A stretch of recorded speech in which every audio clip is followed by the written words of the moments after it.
Greetings, everybody. Welcome back to SmartWatch Tips, where we are doing a first look at the Kenxinda W10 smartwatch. It's a standalone type of a smartwatch phone. You can see in the back it has a place for two separate SIM cards, and you can indeed put in a TF or microSD card, like that. It's got itself a nice sizable battery. They claim a 950 milliamp hour battery, which goes in the back. And you can simply snap the case together like that. Hit the button on the side to turn it on.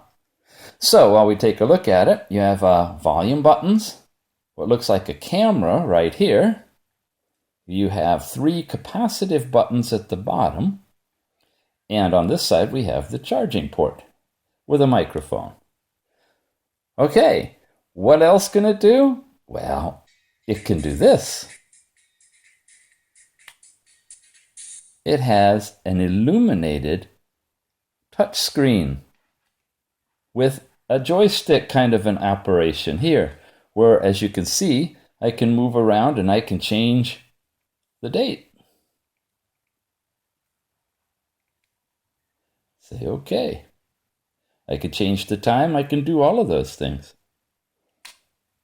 Close it, and you go back to a locked screen, which you have to tap here and tap there to unlock. All right, as we walk through, you can see you can set the date and time, and you have this information on the one clock skin that you have. You have a battery indicator, you have Bluetooth, and you have a little music symbol right there. After a few moments, it goes back to the time, and then after a little bit longer, it shuts itself back off again. I can't turn it on that way. If I try to whip it, it doesn't turn on. So I can just simply slide it up, slide it down, and I got my time on. That's one way of doing it. Unlock, okay, and I'm back in here where I could go into my calls, put in a number, whatever number I would like to call, hit number 1 or number 2, depending on which phone line you would like to use, and place a telephone call. Delete them from here. Go back to the center. Messaging, relatively robust. It shows you that you can write a message, your inbox, outbox, and drafts. This would be your SMS messaging with this watch. Again, it's not tethered to your phone. It's the messaging and the phone calls standalone with this particular watch. Okay, because you're using your own SIM card. So we've got phone, we've got messaging, and then we've got everything else. So when you get into this category, you can actually slide on the screen to change, as you can see. Or if you open it up, you can use the keys right here.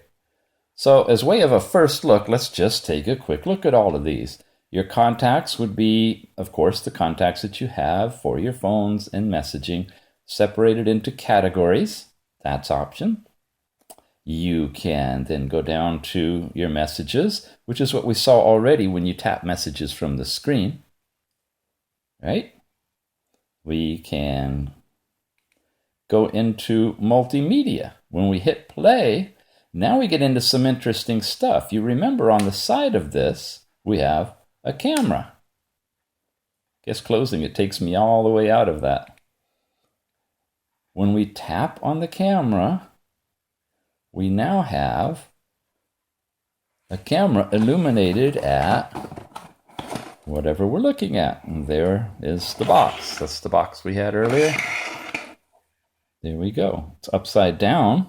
That's interesting. Well, it's because it's upside down on the box there. Sorry. Okay, it is working right side up. Well, now that the lid is upside down. Very confusing. Anyway, yeah, it's a very small camera, not too many megapixels, and you can change some options in here, I guess. Let's see what that is all about. Your image viewer, DV mode, effects, and settings. If we do a full-on review of this device, we'll go into all of that kind of stuff. You can see that it's a 230 by 320 image, which isn't really all that big. Okay, you have video, so you can go in here and do video. All right, and I'm not sure where the activate button is. Let's try here. All right, it's recording. You see up at the top, it's counting seconds. Then it's recording what it's seeing on the screen. And we can stop it. And let's see if we can play it back. Play. Okay. And there you go. A tiny little image playing back on the screen. Not too much jitter. So for just simple pictures and camera work, you do have some flexibility with this device. Kind of nice. All right, where are we? We have images. That, I presume, are all the pictures and images you have stored in this device. I inserted a SIM card you saw, and that has a bunch of clock faces and things that I've used on other watches, the ones that we can add clock faces to. So we may see some of those. Oh, it's going back into its closed mode. While we're doing that, you can take a quick look at the keyboard. It's the typical telephone pad type keyboard where you have the numbers with the letters underneath it. Here we go. Finally loaded the SIM card, and there's a bunch of different clock faces. Let's grab one. All right, now these are not clock faces on this particular watch. They happen to be clock face images that are used on the more fancier watches that we've reviewed also on this channel. I just happen to have them on the display. 4 of 58, and we're trying to figure out how to move them. I guess we can use the arrow keys. Okay, there we go. Some of these may look familiar to you. They're different watch faces that we've seen. Yeah, now playing on this little device. But they will not tell time, and you won't have them. They happen to be on my SIM card, and they just happen to be what I'm demoing in that section on images. Audio. It's searching for any audio I've got. I got some songs in here. You hear some music coming out? Where's the speaker? I don't know how to raise the volume. Does this raise the volume? Yeah, there we go.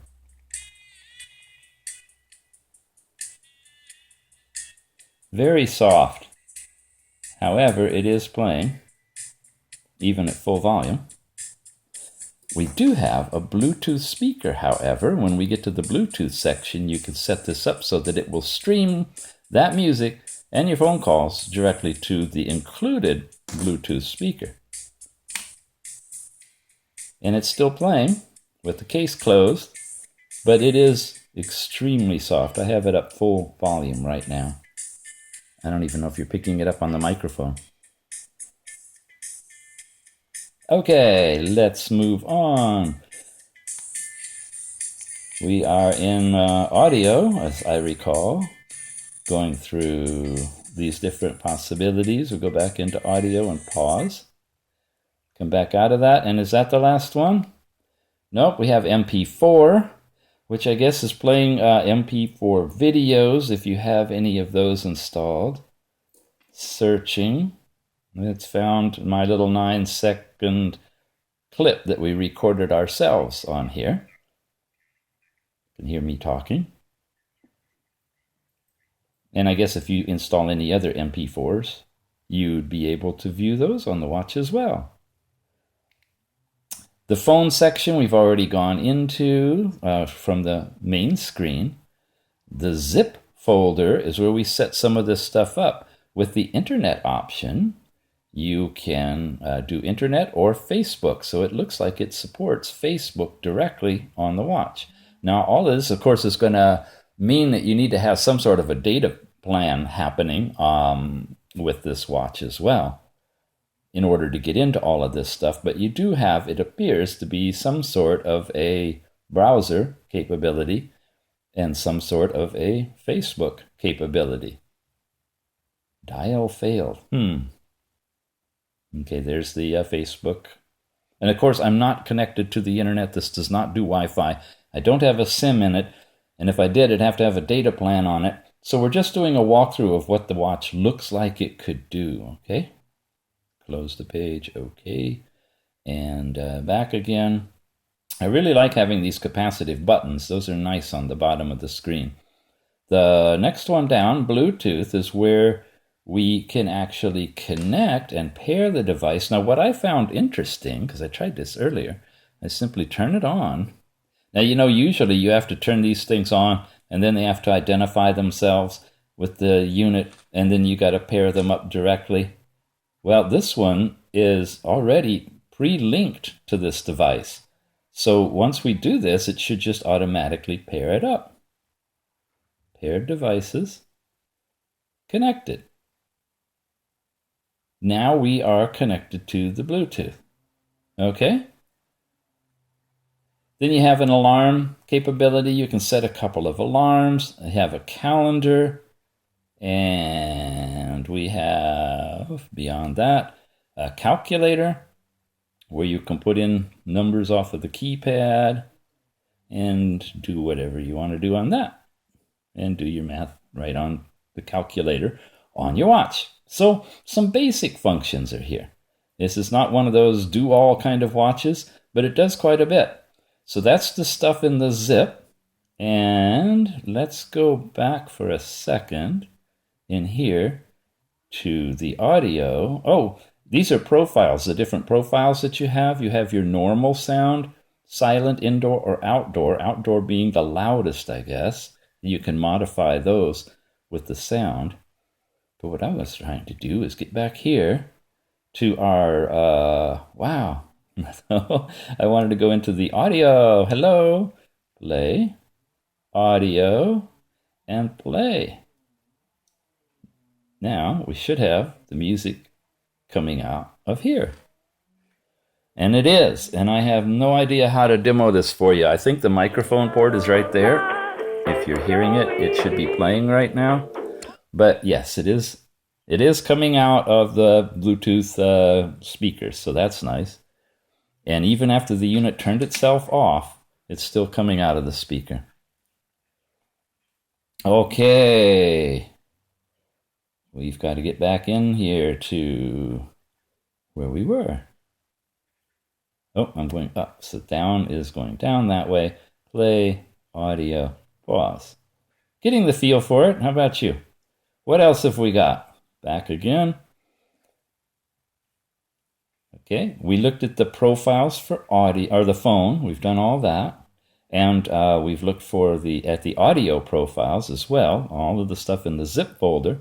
So the next new folder, the slide doesn't work quite as well, is all of your settings stuff. So you've got settings for your calls, which is the dual SIM setup, how you can divert your calls, call waiting, call bearing, and hiding your ID and other kind of stuff related to phone calling. Then the overall phone settings of date and time, languages. You have display languages in all of these different languages. Not a whole lot. You notice not really even Chinese or Japanese in here. And your writing languages for your keyboard are in all these different languages as well. Okay. And auto power off time, which will actually turn the whole device off at a particular time and turn it on at a particular time. So if you want to save your battery overnight, not have it linked in and taking phone calls and such, you can set these automatic time settings on.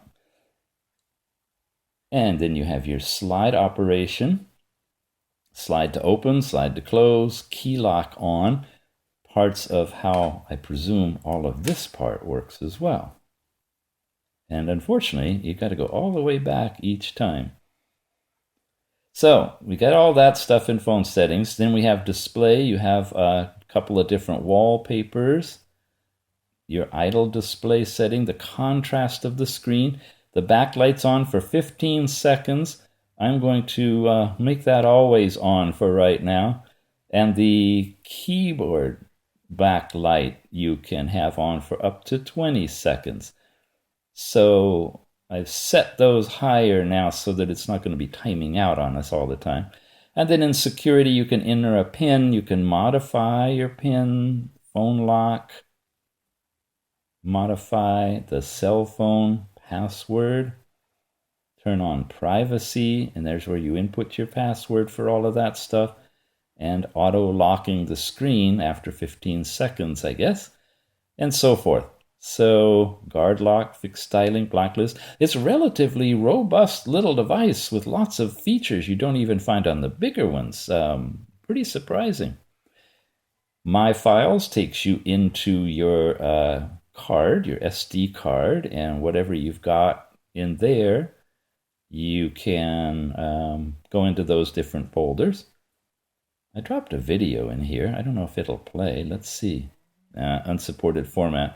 So probably only those small MP4 type will play. There's the one we just recorded. Okay. So you got a file manager as well. And then you got a game. Sukoban. So you can start a new game and play the game with the arrows, however this works. Okay. So that's a quick overview of the Kenxinda W10. It's a dual SIM standalone smartwatch phone with an expandable keyboard that lets you get in here and make phone calls and do other things. It has limited web capability of surfing the web and possibly doing Facebook. It comes with a user manual that is a fold-out kind, which, if we find page 1, looks like it starts here. So if you want to take a look, I'll give you a review of the manual as we go through. Well, it starts here. There's page 1 with the contents. And then sideways. All right, page 2. So we've done quite a few different watch reviews, but we've never had one quite like this. This is a different one, and it's relatively inexpensive, well under $50, most likely even down to $30, and who knows, you might even be able to find it less on the internet. We have some links at the bottom that you can tap onto to look at a little bit more of this particular watch if you're interested. It's a lot of pages to this manual, and they're in English. I'm zipping quickly so you can freeze frame them if you'd like to read more. There we go. Now you got it all in there, yeah? Anything else you want to know? Do you want to know if the straps are removable? Everybody wants to know if the straps are removable. I don't know. Let's take a look. I doubt it, but might be. Nah, well, maybe. I'm not sure that it's got any antennas in there or not. It doesn't feel like it. See, you can like bend them and stuff. So if you want to make it a little pocket thing, you might be able, yeah, you can see the metal down there. You might be able to pop these out and just carry the little thing in your pocket and make phone calls from it. There is the possibility, however, that there are antennas, and that could be a problem if there were. Can't really tell directly. So I can't answer that one for you. Battery life? No idea. Just playing with it for right now. It's probably a 300 milliamp hour battery. That's what this one looks like, and that's what the specs call for. Can you download apps? No. Can you install clock faces? No. Can you tether it with your phone and receive your notifications and your SIM messages and all that stuff? No. This is truly a standalone. There's no app for doing that synchronization. Oh, let's see. There was one more thing somewhere in here. I think it was in the audio section. Maybe in the zip. Calendar, calculator, no. In the audio, we had we had images, we had audio, and MP4, and I forgot the FM radio. Now, I got this thing hooked up, When I tried it before, I didn't have the Bluetooth turned on, and it said plug in your headphone. Okay, let's see what happens. Same thing. Plug in the headphone. There's no jack to plug in the headphone. So even though it advertises it's an FM radio on board, I'm afraid it's a lot like what you see in the standard watches that do have FM. They need the antenna in order to be able to connect. And, you know, the antenna is the wire that is connected to your headphone. And when you're using a Bluetooth device like this, you're not going to be able to have a wire to get the FM signal. So my guess is that it's on here, but it's not supported because it's not seeing an FM, an antenna plugged in. If I find otherwise messing around with this, I'll let you guys know in the notes below, and you'll see about how to set up the FM radio. But for right now, it's a nice feature. Would be cool to have it, but it doesn't seem to be there. All right, thank you guys for watching. This is a quick look at the Kenxinda W10 standalone dual SIM smartwatch phone.